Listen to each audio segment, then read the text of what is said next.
جو لوگ اللہ پر ایمان لائیں، کہیں کہ ہمارا رب اللہ ہے، پھر اس پر جم جائیں، ان پر فرشتوں کا نزول ہوتا ہے۔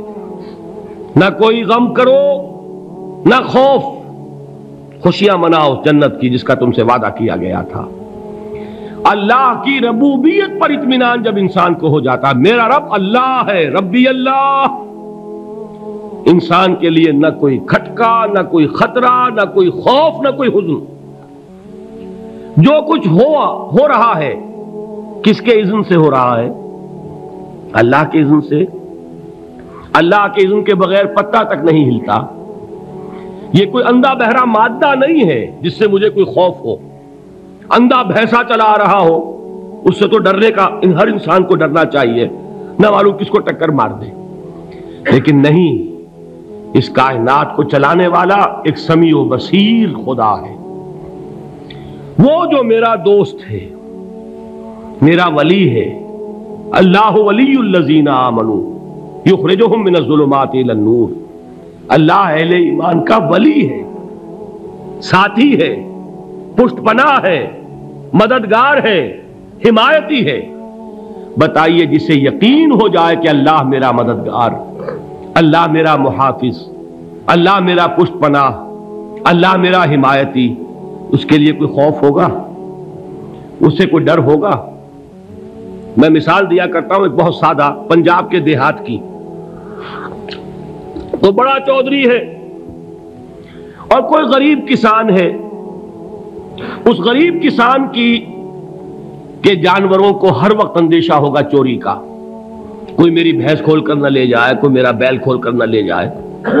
لیکن جس کے بارے میں یہ سب کو معلوم ہو کہ وہ جو بڑا چودھری ہے وہ اس کا دوست ہے، اس کی بچیا کو کوئی خوف ہوگا؟ اس کی بھینس پر کوئی ہاتھ ڈالے گا؟ اسے کوئی اندیشہ ہوگا؟ نہیں۔ کیوں؟ کہ وہ بڑا چودھری، بڑا اس کا یہاں کا سردار، جاگیردار، سب کو معلوم ہے وہ میرا دوست ہے، کوئی میرے خلاف اقدام نہیں کر سکتا۔ اس دنیا میں یہ چھوٹی سی بات اگر آپ کے دلی اطمینان اور سکون کا باعث بن سکتی ہے تو ذرا تصور کیجئے۔ میں لفظ تصور استعمال کروں گا صرف اس لیے کہ اس کا ہم جس کو کہتے ہیں ادراک اور شعور کر نہیں سکتے، اگر کے ساتھ کر سکتے۔ اگر یقین ہو کہ اللہ میرا مددگار اور یقین ہو کہ اللہ ہر آن میرے ساتھ ہے، پھر کوئی خوف؟ کس کا خوف؟ کوئی شے اللہ سے بالا تر ہے؟ کوئی قوت اس سے زیادہ طاقتور ہے؟ کوئی اس کے ارادے کو بدلنے والا ہے؟ کوئی اس کی مشیت کے آڑے آنے والا ہے؟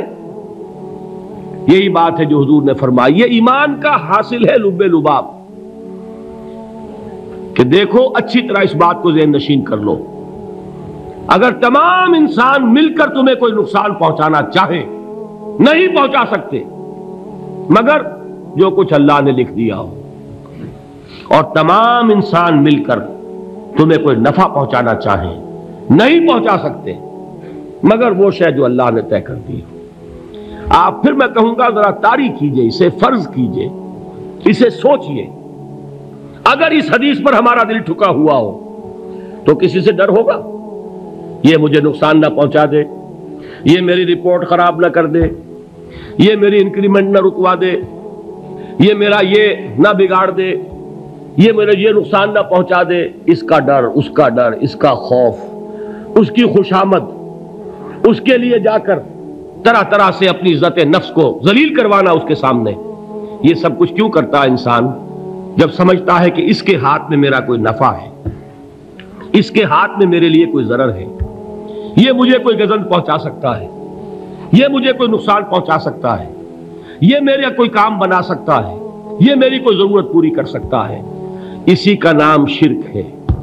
جہاں آپ نے یہ سمجھا کہ غیر اللہ کے اندر کوئی طاقت موجود ہے، وہی شرک ہے۔ بتوں سے تجھ کو امیدیں، خدا سے نو امیدی، مجھے بتا تو صحیح اور کافری کیا ہے؟ شرک تو یہ ہے۔ جس پر بھی تمہیں یہ خیال ہے، کلمہ ہے یہ کلمہ سوم، لا حول ولا قوت الا باللہ، ذرا اس پر دل کو کبھی اگر آپ تصور کریں، پھر فرض کریں، دل ٹھک جائے، اس پر کوئی طاقت نہیں۔ یہی بات تھی جو شیخ عبد القادر جیلانی رحمۃ اللہ علیہ نے اپنی وصیت میں اپنے بچے سے کہی. 11ویں دینے والے ہیں، لیکن حضرت شیخ عبد القادر جیلانی کی وصیت اور تعلیمات کو کتنے لوگ ہیں کہ جانتے ہو؟ یہ جن مقامات تک پہنچے ہیں وہ کس چیز کی بدولت پہنچے؟ انہوں نے جو پیغام دیا وہ کیا تھا؟ اے میرے بچے، جس طریقے سے قرآن مجید میں حضرت لقمان کی نصیحتیں جو ہے نقل کر دی گئی ہیں، میں یہ عرض کروں گا بالفرض اگر قرآن حضرت عبد القادر جیلانی کے بعد نازل ہوا ہوتا تو شیخ عبد القادر کی یہ نصیحتیں بھی قرآن میں درج ہوتی. اتنی اونچی نصیحتیں ہیں. اے میرے بچے، اس حقیقت کو ذہن نشین کر لے، لا فاعل فی الحقیقت ولا مؤثر الا اللہ. اس کائنات میں نہ کوئی فاعل حقیقی ہے نہ مؤثر حقیقی ہے سوائے اللہ کے. کسی شے میں کوئی تاثیر نہیں اگر اللہ نہ چاہے. آگ جلا نہیں سکتی اگر اللہ نہ چاہے.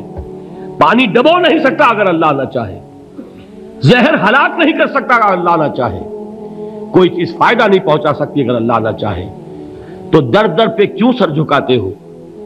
در در پر کیوں جبیں سائی کرتے ہو؟ سب کے سامنے کیوں ہاتھ پھیلاتے ہو؟ ایک اللہ سے مانگو. ایک اللہ کے سامنے زمین پر اپنی جبین رکھو. لا فاعل فی الحقیقت ولا مؤثر الا اللہ. نظر آتا ہے ہمیں کہ پانی پیاس بجھا دیتا ہے. پیاس بجھانے کی صلاحیت پانی میں نہیں ہے، اللہ کے اذن سے. کھانا بھوک مٹا دیتا ہے. بھوک مٹانے کی صلاحیت کھانے میں نہیں ہے، اذن رب میں ہے. دیکھیے یہی یقین تھا.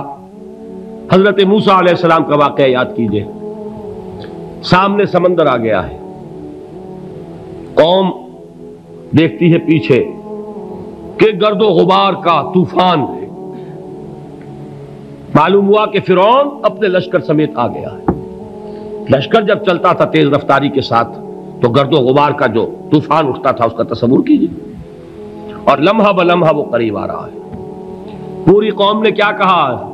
اے موسیٰ انا لمدرکون. اے موسیٰ ہم تو پکڑے گئے. قرآن مجید نے تو یہاں وہ باتیں نہیں لکھی ہیں، لیکن تورات میں یہ درج ہے کہ بنی اسرائیل جھگڑنے لگے، دست و گریبان ہو گئے موسیٰ کے ساتھ. موسیٰ ہمیں یہاں مروایا لا کر، اس سے تو ہم ہی بہتر تھے. وہاں کھانے کو ملتا تھا، زندگی تو تھی، بیگار ہم کر رہے تھے، موت تو نہیں تھی. اب جو کچھ ہوگا اس کا تصور کرو، جس طریقے سے ہمارے ٹکڑے اڑائے جائیں گے. تو لڑ رہے ہیں حضرت موسیٰ علیہ السلام سے. یہ تورات کی تفصیل ہے. قرآن میں صرف اتنا آیا ہے، پریشان ہو کر انہوں نے کہا انا لمدرکون. موسیٰ ہم تو پکڑے گئے. اس وقت موسیٰ کا جواب کیا ہے؟ کلا ان معی ربی سیہدین. نہیں، میرے ساتھ میرا رب ہے، وہ راستہ دے گا. بتائیے کہاں راستہ نظر آ رہا ہے؟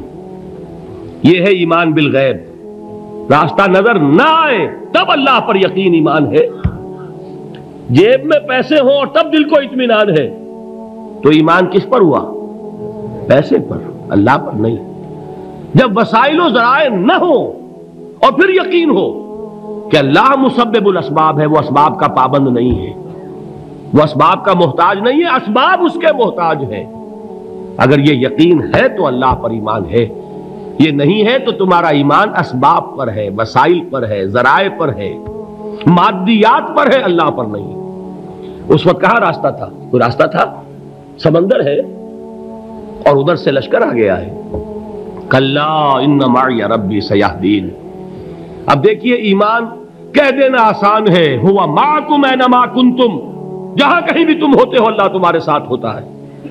لیکن اس کا یقین قائم ہو جائے تو زمین و آسمان کا فرق واقع ہو جائے. یہی بات ہوئی حضور کے ساتھ. غار ہے، چھپے ہوئے ہیں محمد الرسول اللہ اور آپ کے وہ یار غار ابو بکر صدیق رضی اللہ تعالی عنہ. اقبال نے حضرت ابو بکر کی شان میں چند اشعار کہے صرف، لیکن واقعہ یہ ہے کہ بھاری بھاری نظموں پر اور قصیدوں پر بھاری ہے. طویل ترین نظمیں اور قصیدے ہوں ان پر بھاری ہے. ہمت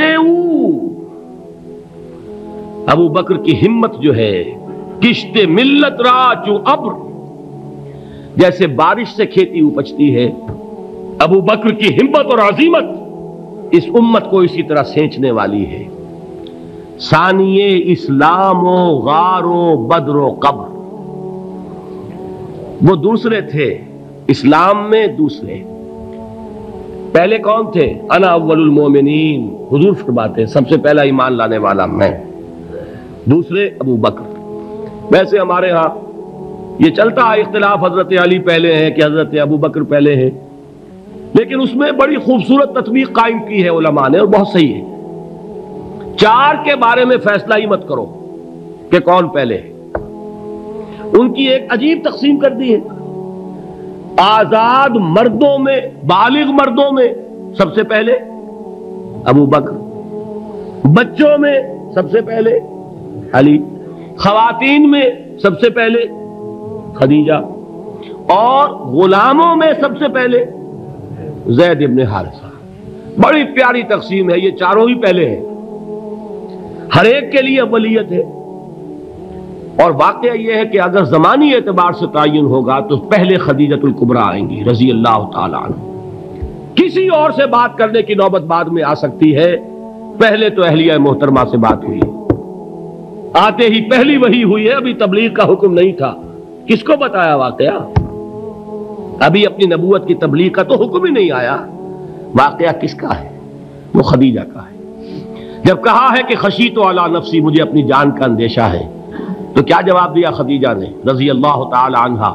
وہ صدیقۃ الکبریٰ ہے، صدیقات جو ہے خواتین ان میں چوٹی پر خدیجۃ الکبریٰ ہے رضی اللہ تعالی عنہا، اور صدیق جو مرد ہیں ان میں صدیق اکبر ہے ابو بکر صدیق رضی اللہ تعالی عنہ، لیکن صدیقات میں چوٹی پر۔ جب حضور نے فرمایا خشیت علی نفسی، کیا فرمایا، کیا عرض کیا، کیسے تسلی دی؟ نہیں نہیں، اللہ آپ کو ضائع نہیں کرے گا، آپ غریبوں کے ہمدرد ہیں، آپ مساکین کے تکالیف رفع کرنے والے ہیں، آپ بیواؤں کی سرپرستی کرتے ہیں، آپ مسافروں کی خدمت کرتے ہیں، اللہ آپ کو ضائع نہیں کرے گا، یہ یقین ہے اس خاتون کے اندر۔ خیر وہ ایک علیحدہ بات ہو جائے گی۔ میرے دل پر حضرت خدیجہ رضی اللہ تعالی عنہ کی شخصیت کا بڑا گہرا نقش ہے، جو وہ کوئی اور ہی وقت اور موقع ہوا تو بیان ہوگا۔ بہرحال اقبال نے ایک مصرے میں جو چار اولیتیں جمع کر دی ہیں، ہمتیں او کشت امت را چو ابر، ثانی اسلام و غار و بدر و قبر۔ اسلام میں حضور کے بعد پہلے کون؟ ابو بکر۔ غار میں حضور کے ساتھ کون؟ ابو بکر۔ بدر کی رات اللہ کا رسول سربسجود، وہ جھاڑ، وہ گھاس پھوس کی جو جھوپڑی بنائی گئی تھی، اور وہاں تلوار ننگی لے کر پہرا دینے والا کون؟ ابو بکر۔ اور اس حجرہ عائشہ میں محمد کے بعد سب سے پہلے دفن ہونے والا کون؟ ابو بکر رضی اللہ تعالی عنہ وصلی اللہ علیہ وسلم۔ وہ جو معاملہ میں سنا رہا تھا غار ثور کا، حضرت ابو بکر بھی حضور کے خیال سے لرز گئے ہیں۔ آپ کو یاد ہوگا کہ جا کر پہلے تمام جتنے سوراخ تھے انہیں بند کیا ہے، ایک سوراخ رہ گیا تھا جس کو بند کرنے کے لیے کوئی کپڑا نہیں تھا، وہاں اپنی ایڑی رکھی ہے، تب کہا ہے حضور سے تشریف لائیے، اور اپنے زانو پر حضور کو لٹایا ہے، اور وہاں کسی موذی جانور نے کاٹا ہے، حضور کی آنکھ لگ گئی تھی، اس وقت اس بل کے اندر جو بھی بچھو ہے کیا ہے واللہ عالم، اس نے کاٹا ہے، اس کی تکلیف کی وجہ سے ابو بکر کی آنکھوں سے آنسو ٹپک گئے، حضور کے چہرے مبارک پر پڑے ہیں، تو حضور جاگے ہیں، معاملہ کیا ہے؟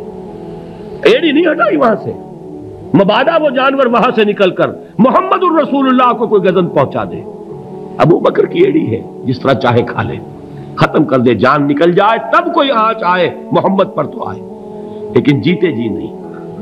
وہ ہے ابو بکر۔ حضور کے خیال سے اس وقت حضور نے پھر اپنا لعاب دہن لگایا ہے، اور اس سے پھر آپ کی تکلیف ختم ہوئی۔ جیسے خیبر میں حضرت علی کی آنکھ دکھ رہی تھی، اس کو جو شفا حاصل ہوئی ہے وہ بھی حضور کے لعاب دہن سے ہوئی۔ تو بہرحال اس وقت انہوں نے کہا ہے کہ اے نبی یا رسول اللہ، اگر اس وقت ان میں سے کسی نے غیر ارادی طور پر بھی اپنے قدموں کی طرف جھانک لیا تو پکڑے جائیں گے۔ کیا جواب تھا اللہ کے رسول کا؟ لا تحزن ان اللہ معنا، اللہ ہمارے ساتھ ہے، کیوں گھبراتے ہو ابو بکر؟ یہ ہے ایمان باللہ، میرا مالک اللہ، میرا رازق اللہ، میرا محافظ اللہ، میرا مددگار اللہ، میرا پشت پناہ اللہ، میرا دوست اللہ۔ یہ دوستی ہے اللہ کی جو لب لباب ہے، حاصل ہے ایمان کا، اسی کا نام ولایت ہے۔